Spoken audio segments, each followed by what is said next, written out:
Muy buenas a todos y bienvenidos a Paleo Record, su podcast de noticias científicas donde analizamos los hallazgos más recientes acerca de la historia y la prehistoria de la Tierra y el ser humano.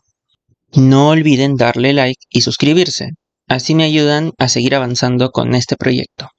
El episodio de hoy se llama Aves del Terror, un té con los monos y la Alejandría del desierto. Comenzamos.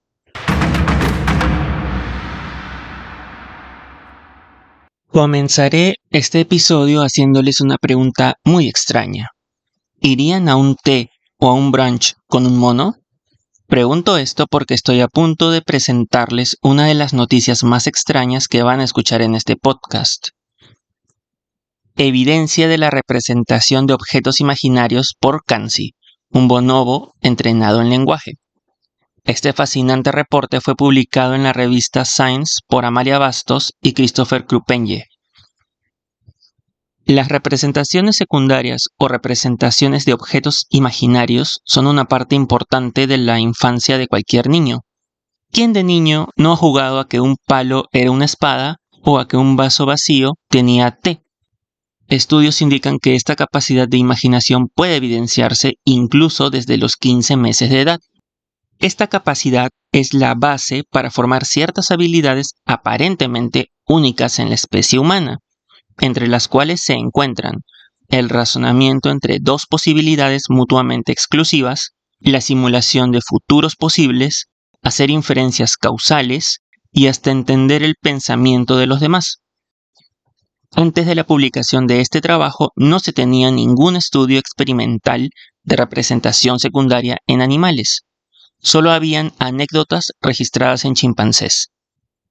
Debido a que este tipo de juegos en niños son precedidos por un acuerdo verbal, es decir, imaginémonos que este palo es una espada, los investigadores decidieron trabajar con Kanzi, un bonobo de 43 años que tiene la habilidad de entender indicaciones verbales y se comunica usando un tablero con más de 300 símbolos abstractos llamados lexigramas, y se hicieron los siguientes experimentos.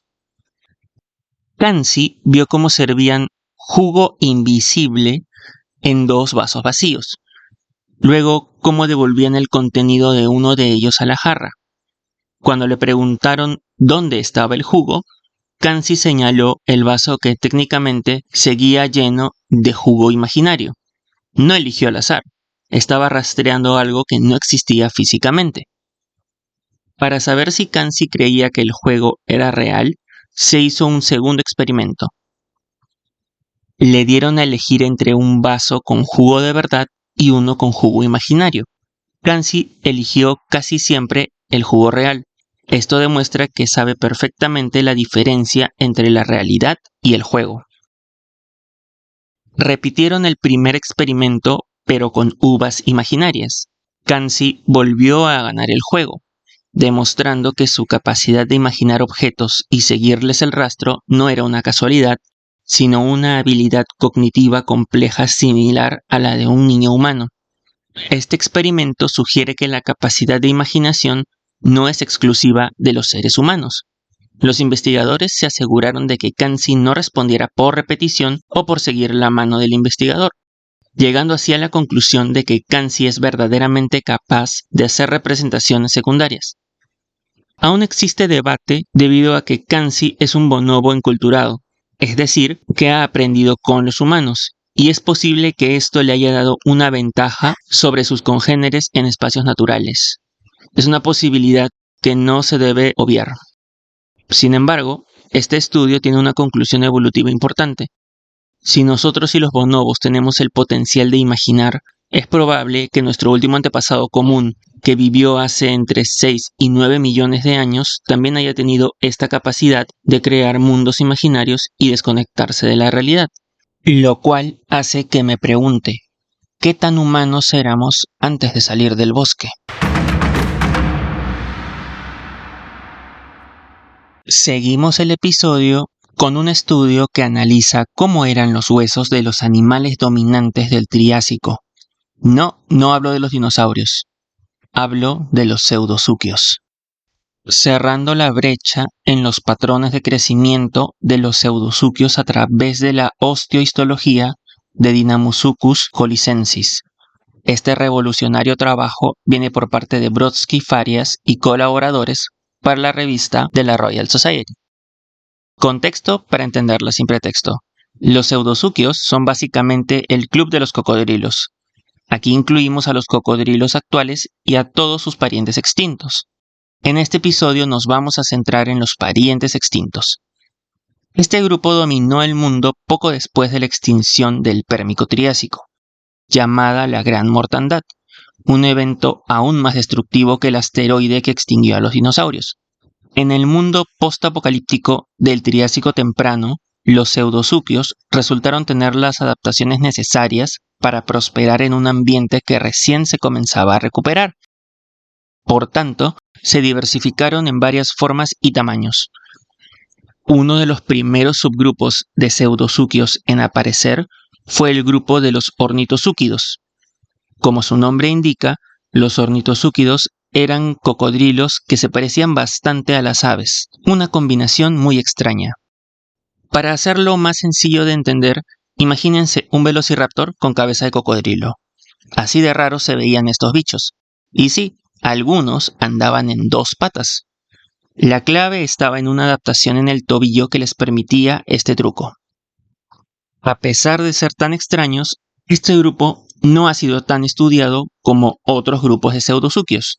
Es por eso que los autores de este artículo decidieron hacer un estudio en una de las especies que conforman este grupo.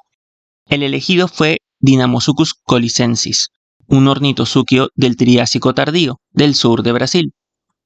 Se realizaron cortes en el fémur, húmero y una costilla para estudiar la estructura interna de sus huesos.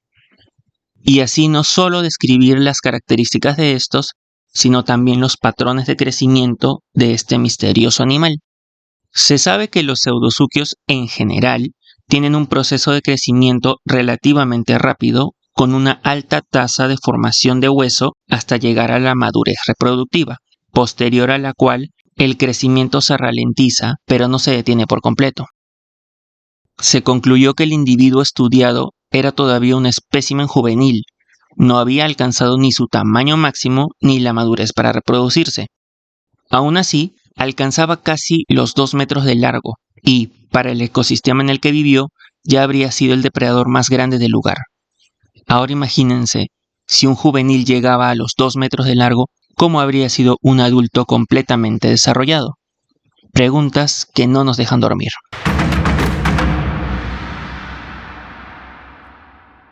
Continuamos con el tema de la osteohistología, esta vez en un grupo de aves muy particular.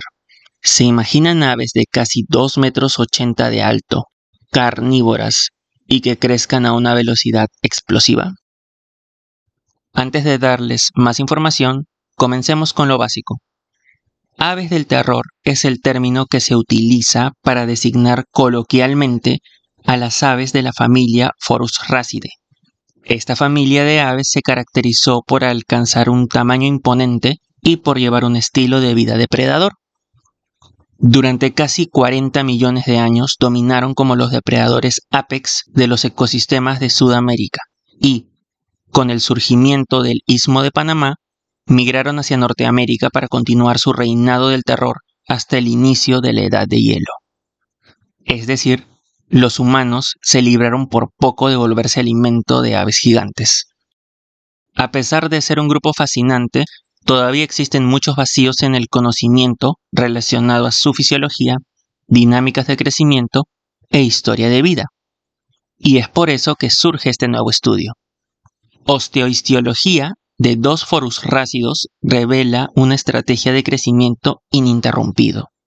Esta noticia viene de parte de Lotta Dreyer, Christian Cooper y Jingmai O'Connor para la revista The Anatomical Record. Los autores utilizaron fósiles de 2 especies de forusrhácidos, llamadas Andrewsornis abboti y Physiornis fortis. Ambas vivieron en Argentina durante el Oligoceno tardío. Específicamente, estos fósiles datan de hace entre 29 y 21 millones de años en el pasado. Se utilizaron técnicas de laboratorio similares a las que se usaron en el estudio de los cocodrilos, con cortes en huesos de los miembros inferiores para ver los patrones de vascularización y deposición de material óseo. Los resultados fueron muy reveladores. Ambos fósiles revelaron una estrategia de crecimiento caracterizada por una rápida e ininterrumpida deposición de hueso durante la mayor parte de su desarrollo. Este patrón disminuye de velocidad al alcanzar la madurez reproductiva, lo cual se evidencia como una disminución en la vascularización de los huesos y la aparición de líneas de crecimiento en la capa más externa del hueso. Básicamente, su crecimiento era constante y explosivo, sin detenerse por las estaciones o el clima, hasta alcanzar un imponente tamaño adulto. Esto difiere con los patrones de crecimiento de otras aves gigantes como los emúes y avestruces, que disminuyen su crecimiento al llegar a la adultez y en momentos de escasez. También se encontró que, efectivamente, estas aves eran corredoras. Esto fue evidenciado por patrones en los sitios de anclaje de los músculos relacionados con estrés mecánico. A pesar de tener estos hallazgos tan impresionantes, los autores recalcan que todavía se necesita una muestra más grande para poder armar una conclusión fuerte con respecto de estos animales. Como decía Carl Sagan, afirmaciones extraordinarias requieren evidencia extraordinaria. Y estas aves ciertamente fueron extraordinarias.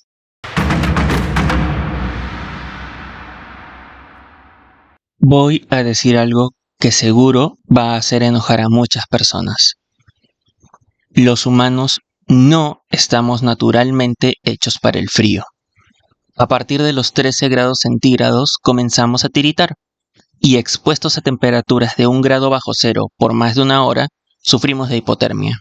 Aún así, sé que hay mucha gente que es team frío que probablemente me estén escuchando, y cuya razón para gustarles el frío es la capacidad que tenemos para abrigarnos con ropa extra.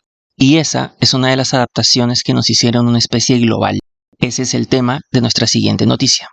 Tecnología compleja perecible de la Gran Cuenca de Norteamérica revelan adaptaciones especializadas en el Pleistoceno medio. Este artículo viene por Richard Rosenkrantz y colaboradores y fue publicado en la revista Science Advances. En este artículo, los autores analizan 2 sitios arqueológicos de Oregon, Estados Unidos, que datan del Pleistoceno tardío. Estos sitios son las cuevas Cougar Mountain y las cuevas Paisley, y son lugares importantes pues preservan 2 de las acumulaciones más abundantes de materiales perecibles de la edad de hielo, materiales que en otros lugares han desaparecido por completo. Se encontraron materiales hechos de fibra vegetal, madera y pieles. Entre estos se encontró la evidencia más antigua de piel cocida en el mundo, en un trozo de piel de ciervo americano cocida con fibras vegetales y pelaje animal. Esta es posiblemente la evidencia más antigua de la producción de ropa compleja hasta la fecha, ropa que hubiera sido indispensable para los humanos durante su migración a las Américas. Aparte, se documentó también que muchos de los materiales de madera encontrados en las cuevas muy probablemente fueron parte de trampas complejas para cazar animales pequeños.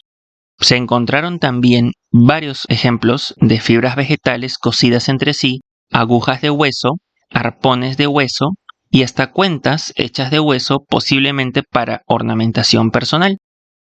Estos descubrimientos revelan evidencia de uno de los hitos más importantes de la historia de la humanidad, el desarrollo de tecnologías estructural y funcionalmente complejas. Tecnologías que nos permitieron superar las barreras de nuestra fisiología y conquistar el mundo. Y hablando de conquistas, terminamos el episodio con la historia de una antigua ciudad perdida fundada por un conquistador. Marion Voigtmann escribe para la revista Campus KN de la Universidad de Constanza en Alemania un artículo titulado Alejandría en el Tigris, la metrópolis olvidada. Esta historia comienza con mi héroe favorito de la vida real, Alejandro Magno.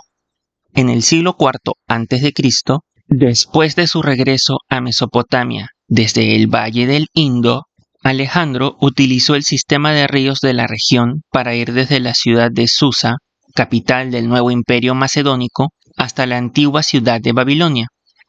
En el camino fundó una ciudad portuaria en la confluencia del famoso río Tigris y el río Carún, y la llamó Alejandría del Tigris. Durante el siglo II de nuestra era, la ciudad se convirtió en la capital del reino de Caracene y fue rebautizada como Charax Spasinu, en honor a su primer rey llamado Espausines. Este nuevo nombre significa Fortaleza de Espausines. Durante 500 años, esta ciudad se convirtió en un punto comercial muy importante para la región. Su posición estratégica le permitió formar parte del comercio entre Mesopotamia y la India, también Afganistán y China. Incluso llegó a desplazar en importancia a ciudades como la propia Babilonia, antigua capital del imperio aqueménida. Pero entonces, ¿por qué la Alejandría del Nilo hoy sigue siendo una vibrante metrópolis de más de 5 millones de habitantes, mientras que de la Alejandría del Tigris solo quedan sus cimientos?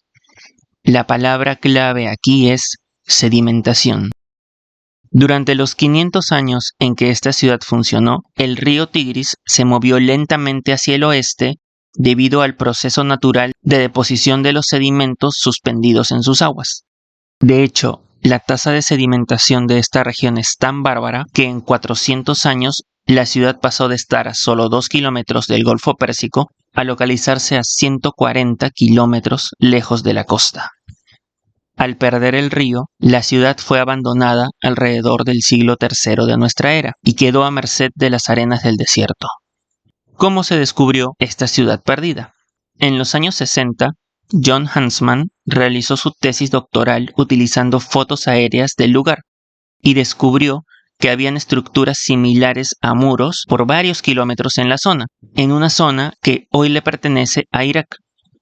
Esto le recordó a la descripción que hizo Plinio el Viejo durante el siglo I de nuestra era acerca de la Alejandría del Tigris, pero no pudo hacer mucho más por investigarla. En el 2013, un equipo de arqueólogos británicos redescubrieron el lugar mientras trabajaban en otro sitio cercano, y finalmente, en 2016, se realizaron las primeras excavaciones. Para el año 2017, se unió al equipo Stefan Hauser, un profesor de Historia del Mediterráneo Antiguo y Arqueología del Oriente Próximo de la Universidad de Constanza. Hauser explica que la ciudad tenía áreas residenciales, tiendas, un canal y puerto interno, palacios, sistemas de irrigación, jardines y parques. Todo una metrópolis. En el marco de este proyecto, más excavaciones se han de realizar en los años venideros, pues la Alejandría del Tigris aún tiene muchos secretos por revelar.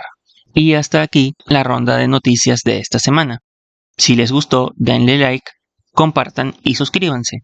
Ya saben que eso permite que el podcast siga creciendo. Conmigo será hasta la próxima edición de Paleo Record.